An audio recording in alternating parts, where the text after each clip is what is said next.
Experts understand that a 500 horsepower car can't simply prove it's roadworthy by running a few laps on a track. For established car brands, building a high horsepower vehicle starts with safety. They need to ensure the car can handle the power, the chassis is strong enough, and that the brakes can withstand the force. Here's where the issue lies. What kind of brake pads are used in these 500 horsepower electric cars? As we can see, the Xiaomi SU7 uses large calipers with much smaller brake pads, 30% smaller than Tesla's. It's not hard to understand why there are so many accidents on the road. 我之前说小米刹车有问题。 I said before there was an issue with Xiaomi's brakes, and the patriotic Little Pink's army rushed in to defend it, saying that if you're running on a track, you need to adjust the brakes. That's just nonsense. The reason for changing the brakes on a track is to improve lap times, not because you're going to crash if you don't change them.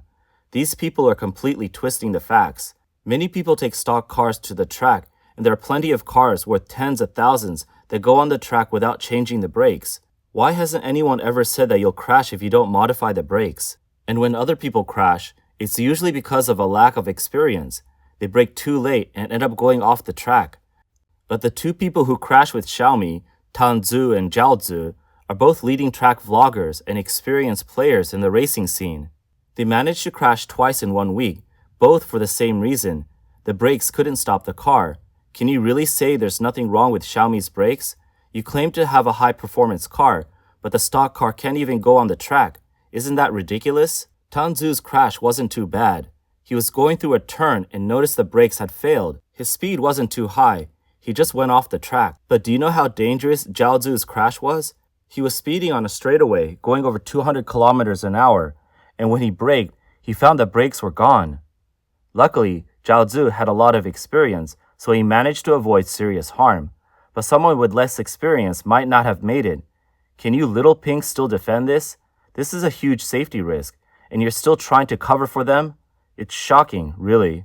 You people are treating lives like they don't matter. Xiaomi's well-known electric vehicle, the SU7 Ultra, has recently caused a public outcry due to false advertising, with hundreds of potential buyers demanding refunds. Many consumers are accusing Xiaomi of misleading them about the advertised optional parts, claiming that the actual products didn't live up to the promises made. One prospective SU7 Ultra owner complained that he was drawn to the car's prototype-like design, only to find the actual product was far from what was promised. 首先，我买这个车，我确实是认为挖孔的比较帅。 First of all, I bought this car because I thought it looked cool with the hole designs, but I believe coolness has to have substance. I don't want something cool without any depth. But it seems like there aren't many sympathetic people in the comments section. They said it's a recreation of the prototype car's design. You really didn't pay attention in Chinese class, because Lei Jun, Xiaomi CEO, only filed for an appearance patent. I just have one question. Would someone with real taste buy a Xiaomi? You're not that young anymore. How could you be so childish?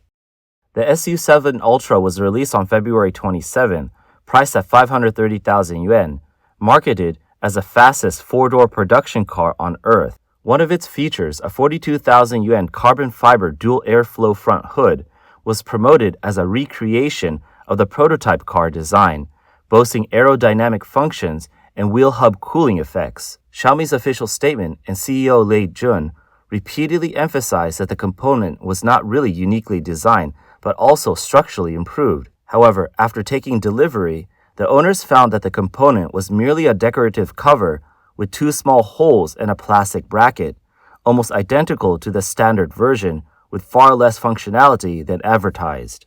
On the evening of May 7, Xiaomi issued a public apology, acknowledging that the promotional information had been unclear and proposed a solution. Undelivered orders could be upgraded to an aluminum front hood, and customers who had opted for the carbon fiber hood would receive 20,000 points, which is worth 2,000 yuan. Upgrading to the aluminum hood would require rejoining the waiting list, with an estimated wait time of 30 to 40 weeks, and the option was only available until May 10th. If customers didn't accept the offer, their 20,000 yuan deposit would be forfeited. After the solution was announced, public outrage grew again. Many owners believed Xiaomi was insincere and felt like being insulted. 昨天晚上因为小米的这个声明 Last night, because of Xiaomi's statement, I was so angry that I didn't sleep until 4 a.m. My whole left arm went numb. Don't say I'm just bashing them. Look, I'm the car owner. Can't I say something? The worst part is the compensation plan. Honestly, it would have been better if they hadn't said anything at all. They should have stood their ground. If they had stuck to their guns, there would have been people defending them, and some people would have still bought the car. But now, this soft apology basically admits that the hood was a scam, and the compensation plan they're offering is 20,000 points. What kind of compensation is that? One owner expressed his anger, saying, 20,000 points is only worth 2,000 yuan. No wonder Xiaomi can't succeed in the high-end market. They don't understand the mindset of high-end users. No high-end user would be satisfied with 20,000 points. It's like trying to brush off a beggar. This is pure arrogance. They don't treat car owners like people. The owner continued, the purchase tax alone for this hood is more than 2,000 yuan. It's like going to a noodle shop, paying 42 yuan for a bowl of beef noodles, plus 4 yuan in tax, only to find there's no noodles in the bowl. The restaurant nervously says, don't cause a scene. Here's a 2 yuan coupon to make it up to you. Can you please stop complaining? The car owner says Xiaomi's deliberate hype around the hood is now being debunked by the car owners themselves. Now, the huge loss in resale value of these second-hand cars is being forced onto the owners. It's like getting stuck with overpriced stock during a market peak. Do you really look down on your own high-end customers this much? Honestly, these points would have been better off not being given at all. The harm is minimal, but the insult is huge. It's like giving a beggar a handful of change. This is the most disgusting part. In the comments section, many people seem to take pleasure in the situation. They made an impulsive purchase, thinking they could sell it for the original price after a couple of months, but now it's all fallen apart, and they can't even return it. Who told you to get on a tiger's back? Now it's hard to get off. If you were really high-end, why would you buy a Xiaomi SU7? Aren't the Lamborghinis next door high-end enough? Several prospective SU7 Ultra owners stated that the high price only got them decorative parts and that the advertising was clearly misleading. They demanded a full refund or a more reasonable compensation. The problem is, returning the car is much harder than ordering it. A reporter asked, "What do you want?" Mr. Gao responded, "I just want to return the car. I don't want it anymore. But they said the order is already locked, and it can't be returned." I want to make it clear that I want to join the group of people returning their Xiaomi cars. I just saw a video where many Xiaomi car owners are asking for a refund. After hearing their real experiences, I've decided I don't want this car anymore. I requested to cancel the order with Xiaomi, and the same day, I saw the order status on the backend was marked as paused. But today, when I logged in again, I saw the order was no longer paused and had gone back to the delivery status. I don't know why this happened. It's worth noting that this controversy comes less than 2 months after the Xiaomi SU7's high-speed fire accident. On March 9th, an SU7 collided with a guardrail on the highway and caught fire. A social media user claiming to be a relative of one of the passengers reported that the vehicle hit the guardrail, the doors locked, the battery exploded, and 3 people died in the fire. Xiaomi CEO Lei Jun had previously highlighted the Xiaomi-developed AEB Pro system at a press conference, mentioning construction avoidance as one of its key features. Only after the accident did Xiaomi officially admit that the AEB system was ineffective against common construction obstacles like cones and water barriers. Chinese media commentators pointed out that there are significant differences in the intelligent driving configurations between the standard and max versions of the SU7. Yet the press conference demonstrated features of the high-end version, blurring the differences between the different versions and misleading consumers.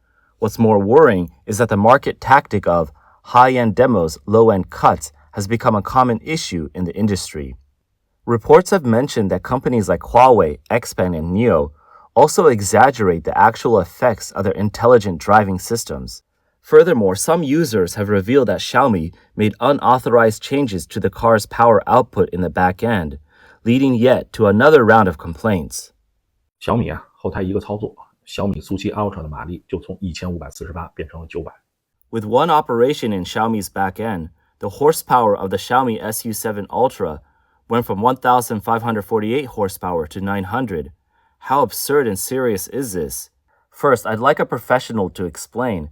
If a product's performance is changed after delivery without the consumer's consent, does that violate unfair competition laws? Second, Xiaomi believes 900 horsepower is enough, so they took away the user's right to the full 1,548 horsepower. Is this the start of Xiaomi deciding one day that their air conditioners can't go below 28 degrees because they think 28 degrees is cool enough? Will Xiaomi's phones one day suddenly stop supporting third-party apps because Xiaomi thinks their own apps are enough? Who will set the technical limitations for Xiaomi's backend settings? And also, can I get a refund for the tires I burned on the track? If I live in Xinjiang and I have to go to mainland China for track time, will Xiaomi reimburse my travel costs? It's not like there aren't any cars on the market with more than 1,548 horsepower. I've heard of cars like the Ferrari 599 that are only allowed to be used on the track, not on the road. But I've never heard of a situation where the owner has to go on the track, and if their lap time isn't good enough, their car's horsepower gets cut to 60%. I've also never heard of the key to unlocking the 400 km/h top speed in a Bugatti being given only if you reach a certain track time. Is this just another case of blaming the person when something goes wrong? Since Xiaomi entered the car industry, it's not the first time they've shocked people, using prototype cars to set records while stepping on other manufacturers' mass-produced cars. Their cars were delivered, but then they stopped setting lap times. Was that Xiaomi's doing? You claim your car can reach a top speed of 350 km/h. Has anyone actually done that? And then recently, there's been talk about the big nose like vents that serve no real function, yet Xiaomi insists they're for cooling. Those vents don't even have a heat source under them. What are they cooling? The driver's feet? They set extra conditions for consumers without permission and change product specs, while forcing employees to work overtime, but still claim to care about the elderly and children. Can Xiaomi at least learn to follow the law first? Experts point out that China's EVs are currently facing significant challenges. Overseas expansion has been severely impacted, domestic sales are reaching saturation, and serious defects and quality issues in the vehicles are coming to light. Authorities have taken notice of the situation, realizing that without action, the entire EV industry could collapse. There's also growing concern that the accumulation of negative incidents could lead to public dissatisfaction. With the government's finances under pressure, continuing to heavily subsidize the electric vehicle industry is no longer meaningful. As a result, the government is starting to crack down on these companies amidst the public outcry.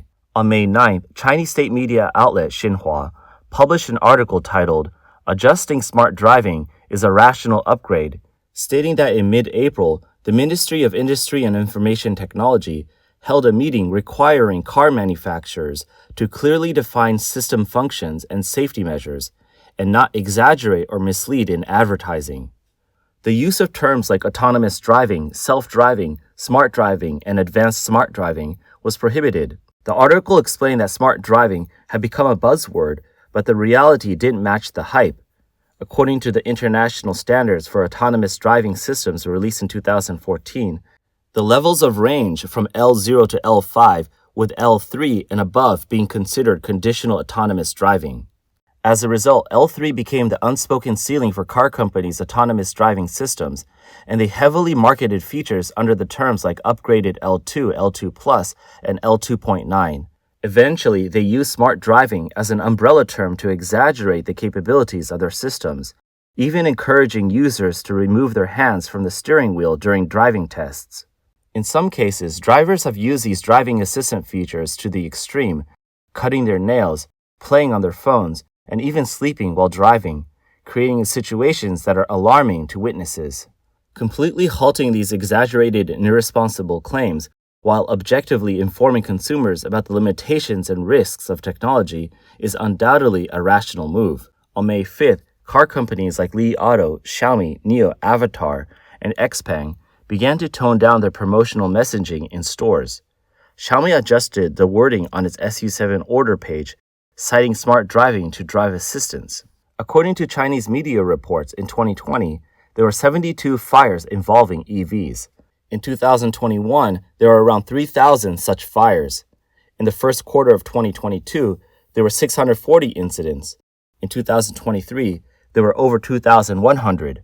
By March 22, 2025, the number of EV fire incidents has already reached 217, an increase of 380% compared to the previous year.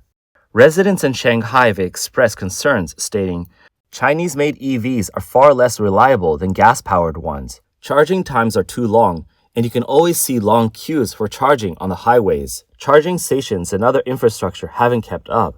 Especially after accidents, many people have been trapped in their cars and burned to death because the doors wouldn't open. There have been many such incidents in recent years. Some cars have even caught fire while charging, and there is no way to save them. These are the shortcomings of EVs, and it feels like safety isn't guaranteed. A video was uploaded showing a Xiaomi electric car crashing into a large truck with the front of the car wedged under the truck's chassis.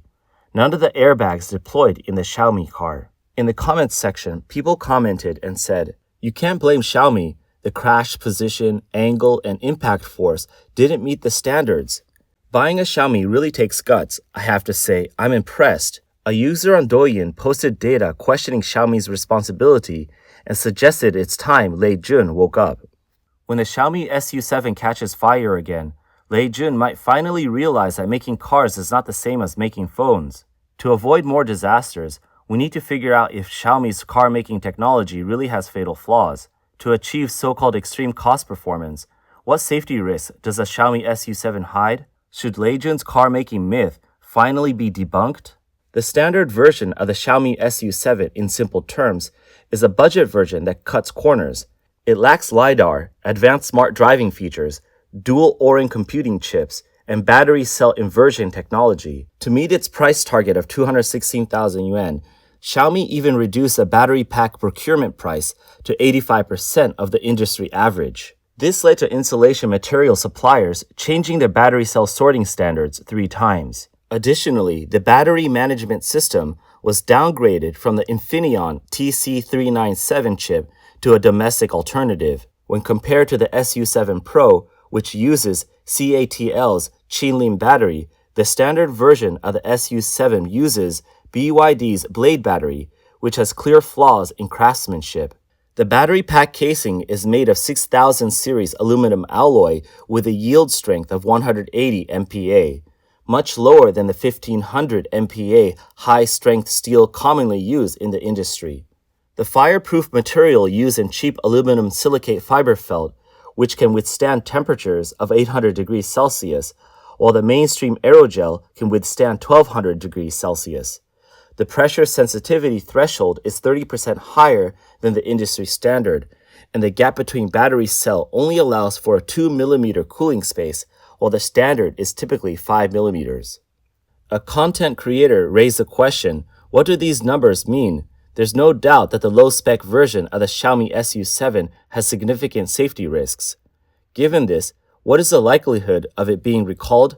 More than 130,000 cars have already been delivered. If all of them were recalled for battery replacement, the direct cost would exceed 700 million yuan. Adding brand depreciation losses, the total cost could exceed 5 billion yuan. Previously, 30,000 SU7 cars were recalled due to software defects, with the issue fixed through an OTA update without hardware changes.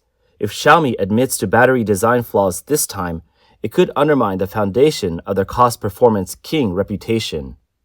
Xiaomi needs to understand that users can tolerate a phone freezing, but they will never forgive a car malfunctioning. Lei Jun once said, "When the wind blows, even pigs can fly." But remember, every standard in the century-old car industry has been written with blood. When the capital frenzy subsides, the ones left standing on the track will be those who respect industrial laws. On May 10, Lei Jun posted on his social media platform saying, "The past months have been the most difficult period since I founded Xiaomi." Some users pointed out that Lei Jun isn't the only one facing major issues. A recent article from Chinese media outlet Sina Finance reported, Neza Motors faces multiple crises. Former CEO Zhang Yong stranded in the UK, many subsidiaries now shell companies.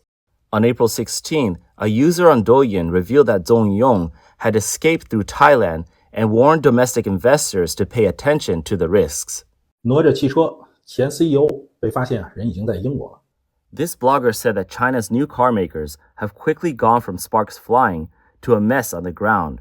Investors, pay attention. The user also mentioned that in the past, if customers complained about Xiaomi or Huawei's electric vehicles on Douyin, the comment sections would immediately be flooded with paid commenters, and the original poster would be harassed to the point of silence. Threats are going to be made, and the videos were quickly deleted. The situation has now changed. The paid commenters seem to be hiding, and if there are any, they're few and lack momentum. It seems they haven't been paid. All signs indicate that China's EV industry is being abandoned by authorities. If one day a report appears saying Lei Jun and his family are in Europe or in the US, it wouldn't be surprising, as some have already warned about this possibility.